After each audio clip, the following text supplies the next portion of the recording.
say my mind, and you don't die. Give as you receive, and your release is certain. This is the season 1, episode number 70 in the series How to Manifest Immortality. And the name of today's teaching is How can perception of order of difficulties be avoided? The belief in order of difficulties is the basis for the world's perception. It rests on differences, on uneven background and shifting foreground, on unequal heights and diverse sizes, on varying degrees of darkness and light, and thousands of contrasts in which each thing seen competes with every other in order to be recognized. A larger object overshadows a smaller one. A brighter thing draws the attention from another with less intensity of appeal, and a more threatening idea, or one conceived of as more desirable by the world's standards, completely upsets the mental balance. What the body's eyes behold is only conflict. Look not to them for peace and understanding. Illusions are always illusions of differences. How could it be otherwise? By definition, an illusion is an attempt to make something real that is regarded as of major importance, but is recognized as being untrue. The mind, therefore, seeks to make it true out of its intensity of desire to have it for itself. Illusions are travesties of creation, attempts to bring truth to lies. Finding truth unacceptable, the mind revolts against truth and gives itself an illusion of victory. Finding health a burden, it retreats into feverish dreams. And in these dreams, the mind is separate, different from other minds, with different interests of its own, and able to gratify its needs at the expense of others. Where do all these differences come from? Certainly, they seem to be in the world outside.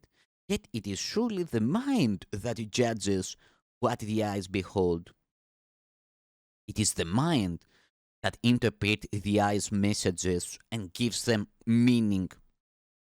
And this meaning does not exist in the world outside at all. What is seen as reality is simply what the mind prefers. Its hierarchy of values is projected outwards, and it sends the body's eyes to find it. The body's eyes will never see except through differences, yet it is not the messages they bring on which perception rests. Only the mind evaluates their messages, and only the mind is responsible for seeing. It alone decides whether what is seen is real or illusory, desirable or undesirable, pleasurable or painful. It is in the sorting out and categorizing activities of the mind that errors in perception enter, and it is here correction must be made. The mind classifies what the body's eyes bring to it according to its preconceived values, judging where each sense datum fits best.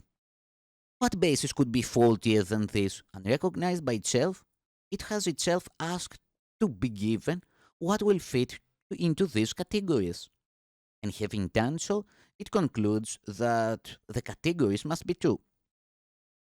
On this, the judgment of all difference rests, because it is on this that judgments of the world depends. Can this confused and senseless reasoning be depended on for anything? There can be no order of difficulty in healing merely because all sickness is illusion. It, is it harder to dispel the belief of the insane in a larger hallucination as opposed to a smaller one? Will he agree more quickly to the unreality of a louder voice he hears than to that a softer one? Will he dismiss more easily a whispered demand to kill than a shout? And do the number of pitchforks the devils he sees carrying affect their credibility in his perception? His mind has categorized them all as real, and so they are real to him. When he realizes they are all illusions, they will disappear. And so it is with healing.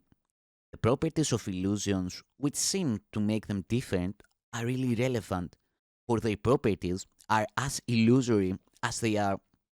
The body size will continue to see differences, but the mind that has let itself be healed will no longer acknowledge them.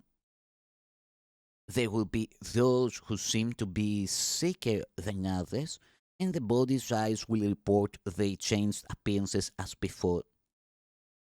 But the healed mind will put them all in one category. They are unreal. But the healed mind will put them all in one category. They are unreal. This is the gift of its teacher, the understanding that only two categories are meaningful in sorting out the messages the mind receives from what appears to be the outside world. And of these two, but one is real, just as reality is wholly real, apart from size and shape and time and place, or differences cannot exist within it, so too are illusions without distinctions. The one answer to sickness of any kind is healing. The one answer to all illusions is truth. Thank you, son of God.